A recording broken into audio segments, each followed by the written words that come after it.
I want to tell you about the moment a man cut $25,000 from my salary, looked me in the eye, and smiled.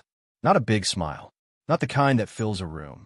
It was small, controlled, the kind of smile that says, I have all the power here, and we both know it. His name was Derek Holt. He was the CEO of Iridian Systems, the company I had given 11 years of my life to. He was 41 years old, always wore a jacket that fit perfectly, and had the kind of haircut that cost more than most people's car payments. He had an answer for everything and doubt about nothing. Every time he walked into a room, he made sure you knew he was the most important person in it. I was 49. My name is Marcus Calloway, and on a Tuesday morning in March, I sat across from Derek in his corner office on the fourth floor and listened to him take apart my financial life with the same energy most people use to order lunch. I remember the room clearly. There was a long glass window behind his desk that looked out over the parking lot below. The morning light was flat and gray.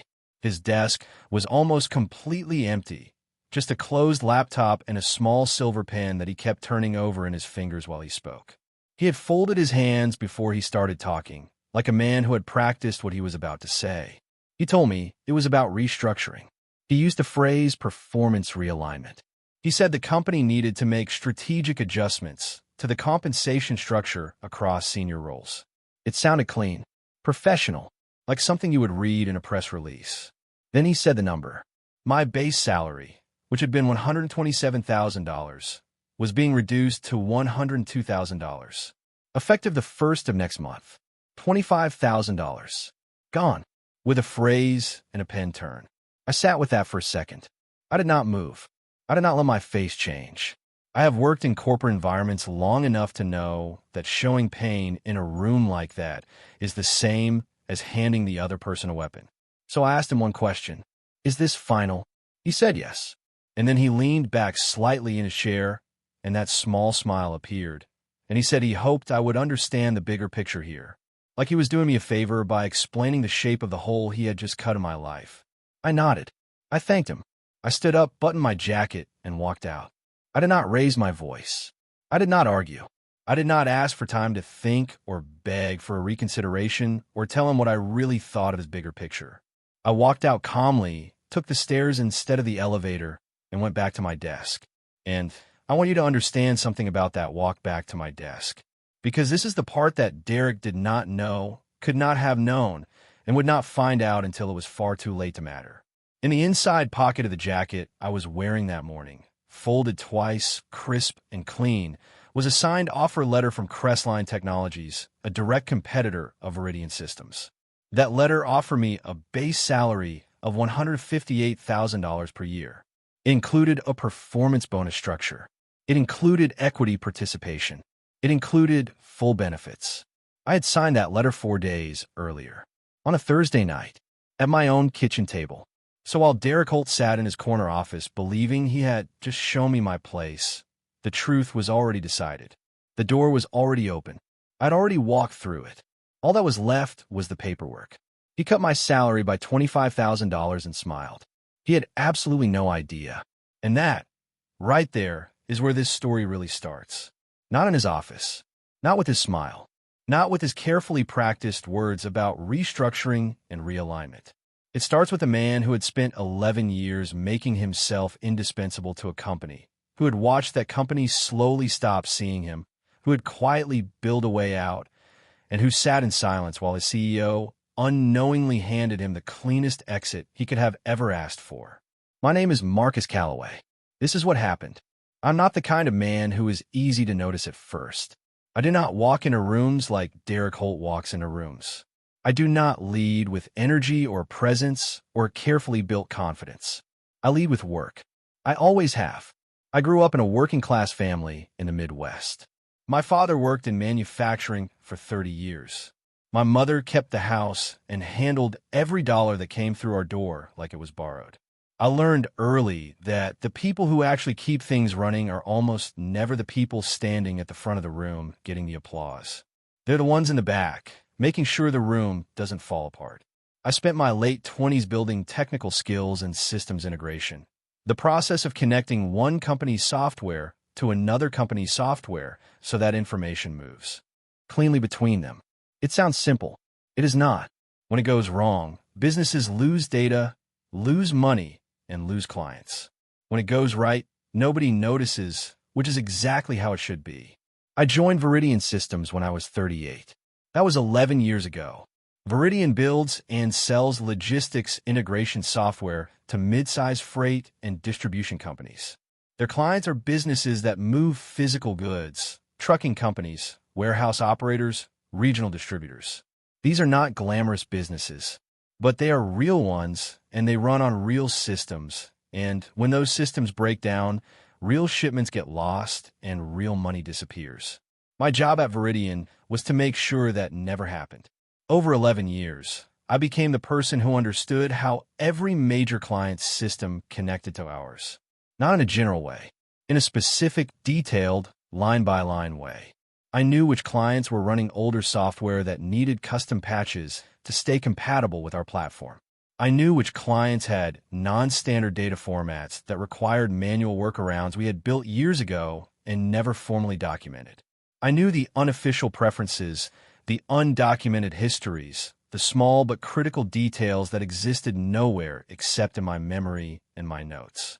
I was not just a senior employee. I was the institutional memory of the entire integration side of the business. And outside of work, I had responsibilities that made that salary matter enormously. My wife, Denise, had been working part-time for the past 2 years after a health issue that required surgery and a long recovery. She was doing better by the time of Derek's salary cut, but we were not back to full financial speed yet. Our daughter, Alicia, was in her second year at a state university. Her tuition, her room, her books, that was all coming from us. We had a mortgage on a house we had bought 12 years ago, still with 8 years left on the loan. When Derek cut my salary by $25,000, he was not moving a number on a spreadsheet. He was removing the room we had built between our life and the edge. He was pulling out the buffer that let us sleep at night. He was doing it with a smile and a corporate phrase, without knowing or caring what the number meant to the people it was attached to. That is what I need you to understand about the stakes. This was not about pride. It was not about ego. It was about a mortgage and a daughter's tuition and a wife still rebuilding her strength. It was about what it costs a real man with a real family and real bills, when the company he has protected for over a decade decides he is worth $25,000 less than he was the day before. And it was about what happens when that man has already quietly decided he does not need them anymore. To understand why Derek's salary cut landed the way it did, you have to understand what Veridian looked like before Derek arrived. The company was built by a man named Raymond Vesey. Raymond started Veridian in his late 30s out of a small office with 4 employees and 1 client. By the time I joined, he had grown it to around 200 people and a client list that included some of the most reliable mid-size freight operators in the country. Raymond was not flashy. He was direct, fair, and deeply practical. He trusted the people who had been with him long enough to prove themselves. He did not need you to use the right words in meetings. He needed you to solve real problems and keep clients happy. Under Raymond, I had room to do exactly that. Raymond retired 3 years after I joined. He sold a portion of his equity to the board, stepped back gradually, and was fully gone within 18 months of that. I understood it. He had built something real and earned the right to step away from it. But his departure left a hole that the board filled with someone who could not have been more different from him. Derek Holt came in with credentials that impressed the board immediately. MBA from a top 10 program. Previous experience at 2 SaaS startups, one of which had been acquired for a significant sum, which the board took as proof of his ability to grow a company's value. He was young, articulate, and full of ideas about modernization and efficiency and repositioning Veridian for the next phase of growth. Within 60 days of arriving, Derek made his priorities clear. He wanted a leaner organization. He wanted faster decision-making at the top. He wanted, as he put it in one all-hands meeting, people who think like owners, not employees. I sat in that meeting and listened and understood exactly what he meant, even if he never said it plainly. He wanted people who looked and sounded like him. People who could build a slide deck and speak in frameworks and talk about scalability without flinching. He was not interested in the people who had actually built the thing he was now running. He began surrounding himself with a small group of newer hires. Most of them were in their early 30s. Most of them had business or MBA backgrounds. Most of them had limited experience with the actual technical and operational work that kept Viridian's clients functional day to day. But they spoke well. They presented well. They used the right language in the right rooms. And Derek rewarded that. The one who rose fastest was a man named Gavin Reese. Gavin had joined Viridian 8 months before the salary cut. He was 31 years old. He had a master's degree in business, a confident way of speaking, and almost no direct experience with enterprise systems integration. He had managed a small software implementation team at a previous company, but nothing at the scale or complexity of what Viridian dealt with daily. None of that seemed to matter to Derek. Within 4 months of Gavin arriving, Derek appointed him as the lead of the Integration Modernization Initiative. And within 6 months, Gavin was made my direct supervisor. I want you to sit with that for a moment. A man who had been with the company for 8 months. A man who had never personally managed a large-scale client integration. A man who, in private, asked me basic questions about our systems that any competent member of my team could have answered in 60 seconds. This man was now above me on the organizational chart. I said nothing publicly. I showed up. I did my work. I answered Gavin's questions without making him feel small for asking them. I am not interested in humiliating people. That is not who I am. But I watched, and I noticed. I noticed when Gavin presented a report to Derek that was built almost entirely from documentation I had written. My name was not on the version he presented. I noticed when Derek stood in front of the leadership team and praised Gavin for leading the integration team's modernization push, a push that consisted mostly of Gavin putting a new name on work I had already done. I noticed when my recommendations in team meetings were either ignored completely or absorbed quietly and resurfaced later as someone else's idea. I had been erased, not loudly, not dramatically, slowly, and with complete indifference. That is a particular kind of injury. Because it does not announce itself. It just accumulates. I was not actively looking for another job when Sandra Okafor reached out. That is an important detail, because I want to be honest with you about where my head was at the time. I was frustrated. I was tired of being overlooked, but I had not yet made the decision to leave. Part of me, the part that had given 11 years to that company, still believed that things might correct themselves, that the right person would eventually notice what was actually happening. That patience would mean something. I was wrong about that, but I had not fully accepted it yet. Sandra had worked at Viridian for 3 years before leaving about 2 years prior. She had been on the client success side of the business, and she was sharp, direct, and good at reading situations clearly. When she left, she told me privately that she could see where things were heading and that she was not going to wait around to find out if she was right. I respected that decision, even though I did not make the same one at the time. She reached out on a professional platform on a Wednesday afternoon. Her message was short. She said she was now heading talent acquisition at Crestline Technologies and that she thought we should talk. She said she had a role she wanted to tell me about. She asked if I had 30 minutes. I replied that same evening. Crestline Technologies was a direct competitor of Viridian. They operated in the same logistics software space, worked with similar types of clients, and had been growing steadily for the past few years. What I did not fully know at the time was that they had recently secured a significant new round of funding and were using that capital to build out their enterprise integration division aggressively. They needed experienced people, not people with impressive titles and polished presentations. People who had actually done the work. Sandra was clear about that from the very first call. She said Crestline was not interested in candidates who had managed teams that did integrations. They wanted someone who had personally built and maintained large-scale integration infrastructure. Someone who had been inside the problem, not above it. Someone who could walk into a complex client situation and already know what questions to ask. She was describing me. Specifically, I went through 3 rounds of interviews over the following 3 weeks. Every round was technical and detailed. They asked me to walk through real integration scenarios, how I would handle a data sync failure between incompatible systems, how I would manage a client migration without service interruption, how I had dealt with legacy compatibility issues in the past. These are not generic questions. They required real experience to answer well. I answered every one of them. After the third round, the offer came in writing. $158,000 base salary. A performance bonus structure tied to clear metrics. Equity participation with a 4-year vesting schedule. Full benefits. A senior title that matched the actual level of my responsibilities. I read it twice at my kitchen table on a Thursday evening. Denise was in the other room. I sat with it for about 10 minutes before I called her in and showed it to her. She read it and looked at me and did not say anything for a moment. Then she said, "Sign it." I signed it that night. My plan was straightforward. I would give Viridian proper notice, 2 weeks, as required by my contract. Before I submitted my resignation, I wanted to spend a few days organizing my key documentation so the handoff would be as clean as possible. I was not going to leave chaos behind me. That is not how I operate. But 4 days after I signed that letter, before I had organized a single page of handoff notes, Derek Holt called me into his office. And you already know what happened next. He sat across from me and told me my salary was being reduced by $25,000. He smiled. He said he hoped I understood the bigger picture. I nodded. I thanked him.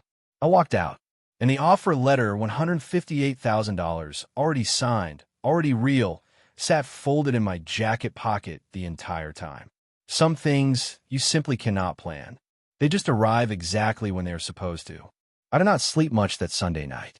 Not because I was afraid. Not because I had doubts. I had made my decision 4 days earlier at my kitchen table, and I was at peace with it. What kept me awake was something quieter than fear. It was the weight of 11 years.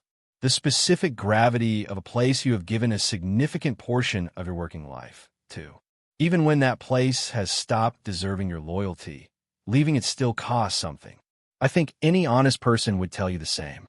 I was at my desk by 7:15 Monday morning. The office does not fully fill up until around 8:30. That gave me a little over an hour of quiet. I opened a blank document and wrote my resignation letter. I kept it short and clean. I thanked the company for the opportunity. I stated that I was pursuing a new professional path. I confirmed my last day would be 2 weeks from that Monday, in line with my contractual notice period. I did not mention the salary cut. I did not mention Derek by name. I did not explain my reasons or make any kind of statement. There was nothing in that letter that could be used against me, misread, or turned into a conversation I did not want to have. I read it once, made one small adjustment to the second sentence, and sent it to HR at 7:49 in the morning. I copied Derek. HR responded within the hour. The message was professional and brief. They confirmed receipt, noted my last day, and said someone would be in touch to schedule an exit interview. Exactly what you would expect. Clean and procedural on both sides. Derek did not respond for almost 3 hours. I was at my desk working through a client file when I heard him before I saw him. He has a particular way of walking, deliberate, measured, like every step is a choice. He stopped at the edge of my workspace. I looked up. He stood there for a moment without speaking.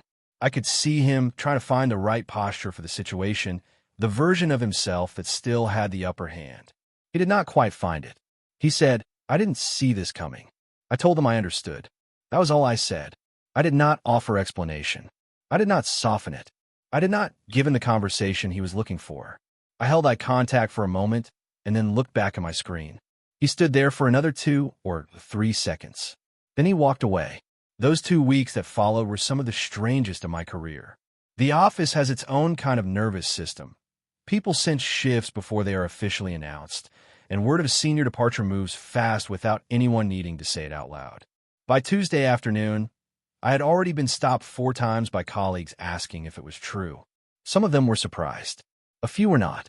One man on my team, a solid technician named Paul who had worked alongside me for 6 years, came to my desk quietly on Wednesday morning and asked me directly if there was anything he should know. I told him I was moving on to a good opportunity and that I had confidence in the team. He nodded. He did not look reassured. He looked like a man who understood exactly what was about to become his problem.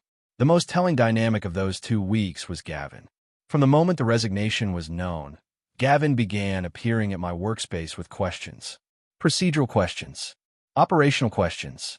questions about client systems and access credentials, and workflow sequences that he absolutely should have known the answers to if he had actually been doing the job Derek had given him. He asked them carefully, almost casually, like he was just checking in. But the frequency told a different story. By the end of the first week, he had come to me 11 times. I counted. I answered every question honestly and completely, because that is who I am. I was not going to withhold information out of spite or manufacture chaos on my way out the door. But every time Gavin walked away with an answer, I felt the same thing settle over me. A quiet, factual understanding that the company was only now beginning to realize what it had been resting on. My last day was 2 Fridays away. The atmosphere inside Viridian was already beginning to change. There is a specific kind of value that never shows up on a performance review. It does not appear in your annual evaluation. It does not get mentioned in all-hands meetings. No one builds a slide about it or puts it in a quarterly report. It lives in the operational layer of a company, the layer below the strategies and the roadmaps and the vision statements, where the actual daily functioning of the business either holds together or falls apart. That was where my value lived.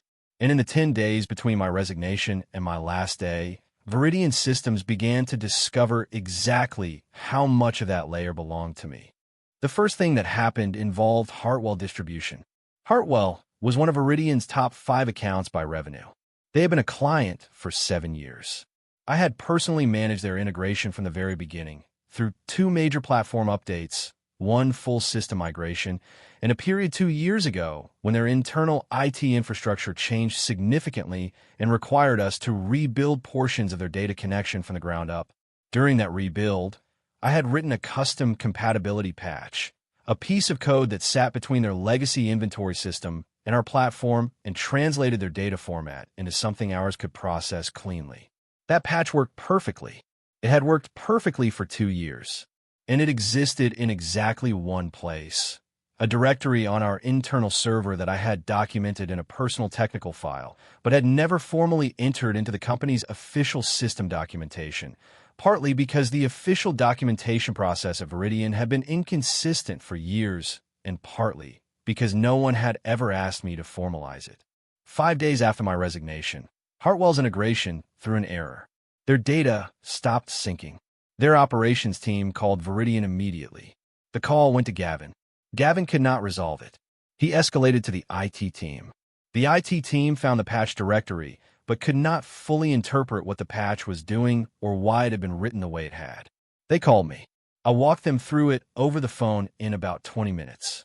The issue was resolved, but the fact that it had required my personal intervention, after I had already resigned, was not lost on anyone involved. The second thing happened internally. Viridian's IT team, now aware that I was leaving and apparently aware that they did not have a complete picture of everything I managed, began doing an audit of systems and access credentials connected to my accounts. What they found was not comfortable for them. A key portion of the client onboarding pipeline, a custom automated workflow I had built 3 years earlier to reduce manual processing time, was tied to a set of credentials and access tokens that ran through my administrative account. Migrating those credentials to a new account structure required a specific sequence of steps. Do it in the wrong order, and the pipeline breaks. Do it in the right order, and it takes about 4 hours. I was the only person who knew the correct sequence because I had built the system and had never been asked to formally document the migration procedure. No one had ever imagined it would be necessary. The IT team spent the better part of 3 days trying to reverse engineer the sequence before finally coming to me directly. I provided the documentation, calmly, completely, without making them feel worse than they already did. The third thing was the audit. An internal compliance audit that had been moving slowly through the company for several months had reached the contracts division. 2 of Viridian's client contracts, both of which I had been directly involved in negotiating years earlier, contained non-standard service level agreement terms that reflected specific operational realities of those clients and that I had negotiated in good faith with full knowledge of what our team could deliver. Those terms were buried in the contract language, had never been flagged as unusual by anyone in legal or leadership, and were now surfacing as potential compliance considerations that the leadership team needed to address carefully. It was during this third situation that Derek called me in for a private meeting. He was different in that room. The polish was still there on the surface, but underneath it something had shifted. He did not fold his hands on the desk this time. He asked me, in plain language, whether I had considered staying, whether there was anything the company could do to change my decision. I told him my decision was made. He nodded slowly. He did not offer a number. I think he understood by then that a number was no longer the point. I walked out of that meeting the same way I had walked out of every difficult room in that building, quietly, completely, and without looking back. My last day was a Friday. I arrived at the same time I always did. I made coffee in the break room the same way I always did. I sat at my desk and spent the morning completing the handoff document I'd been building all week, a clean, organized, thorough record of every system I managed, every client-specific detail I could transfer into writing, every credential sequence and workflow note and undocumented process I had carried in my head for years. I put it all down, every bit of it, not because I owed them that level of care at that point, but because there were people on my team, people like Paul, who would be left holding the weight of what I was carrying, and they had done nothing wrong. I was not going to make their lives harder to make a point. I submitted the document to HR at 2 in the afternoon. I sent a copy to Gavin. At 4 o'clock, I shut down my computer, cleared my desk, and packed the small number of personal items I kept there into a bag. A coffee mug, a framed photo of Denise and Alicia from a trip we took 3 years ago, a small notebook I had used for years to jot down technical notes during client calls. I shook hands with the people I genuinely respected. A few of them held the handshake a beat longer than usual. Paul walked me to the elevator and said, "Take care of yourself, Marcus." I told him the same. I did not make a speech. I did not send a company-wide email. I did not perform my exit for anyone. I walked out of the building, crossed the parking lot, got in my car, and drove home. I sat in my driveway for about 5 minutes before going inside. I did not know exactly why. I think I needed the stillness. 11 years is a long time. Even when the ending is right, it still requires a moment. When I walked through the front door, Denise was in the kitchen. She looked at me, and I looked at her, and I sat down at the table and told her everything. The full story. The salary cut, the smile, the offer letter that had been in my pocket, all of it. She had known about the Crestline offer. She had not known about the salary cut until that moment. I had not told her when it happened because I did not want her to carry that anger on top of everything else she had been managing. She was quiet for a moment after I finished. Then she put her hand over mine on the table, and she cried, not from sadness. It was more like the release of something that had been held too tight for too long. Relief. The particular kind of relief that comes when a person you love finally stops absorbing punishment and walks away from it. We sat there together for a while. Then she got up and made dinner. And that was that. The following 3 weeks were what I later came to think of as the unraveling. I heard pieces of it from different directions. Sandra at Crestline had her own professional network, and she passed along what she heard without editorializing. 2 former colleagues, men I had worked closely with for years, called me privately on separate occasions and filled in the rest. I did not ask questions. I mostly listened. Hartwell Distribution, even after the patch issue had been resolved, was not satisfied. Their operations director contacted Veridian's account management team and stated plainly that their confidence in the account relationship had been affected. They formally requested that Marcus Calloway be brought back in a consulting capacity to oversee the stability of their integration. If that was not possible, they wanted a detailed plan for how Veridian intended to ensure service continuity going forward. The account manager escalated it immediately. It landed on Derek's desk within 24 hours. The onboarding pipeline situation had not fully resolved itself either. Even with the documentation I had provided, the IT team and an outside contractor they brought in were still working through the complexity of the system. The contractor, a firm that billed at a significant hourly rate, needed nearly 10 days just to develop a working understanding of the architecture. The cost of that engagement, I was told, was not small. Gavin stepped back from the integration team lead role within a month of my departure. The announcement was framed internally as a structural reorganization. Everyone who had been watching understood what it actually was. The compliance audit findings related to the 2 client contracts were escalated to the board level. I did not know the full details of what happened after that. What I do know is that it required legal review and direct client communication, which is exactly the kind of situation that costs a company time, money, and credibility simultaneously. I did not make a single call to anyone at Veridian after my last day. I did not send messages. I did not follow up. I did not watch from a distance with satisfaction or anger or any particular emotion. I simply was not there anymore, because I was here, at Crestline, doing work that was seen, valued, and compensated honestly. Starting over in the best possible sense of that phrase. Not from nothing, but from solid ground. Reality had corrected itself.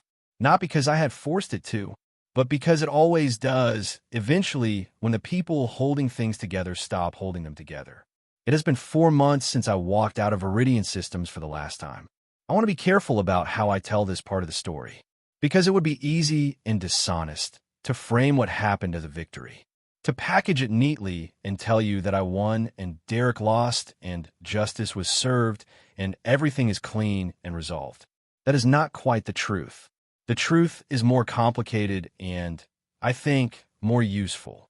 The truth is that I gave 11 years of my professional life to a company that eventually decided I was worth less than I actually was. That is a loss. No matter how the rest of it unfolded, that time does not come back. Those 11 years of showing up, solving problems, absorbing pressure, staying quiet when I should have spoken, making myself smaller so that a system built around me could keep functioning without anyone having to properly acknowledge it. That cost me something real. Not just money, something harder to name. A kind of dignity tax that men in my position pay for a long time before they realize they have been paying it. I think about Derek's smile sometimes. That small, controlled, deliberate smile in his corner office on a Tuesday morning in March. And I have come to a conclusion about it that I did not expect. It was the most useful thing he ever gave me.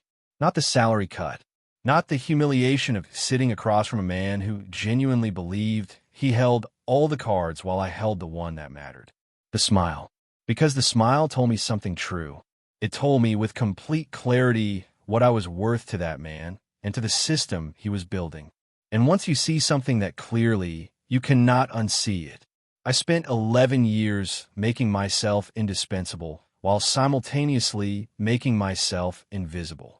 I thought those two things were the same. I was wrong. Indispensable means people cannot function without you.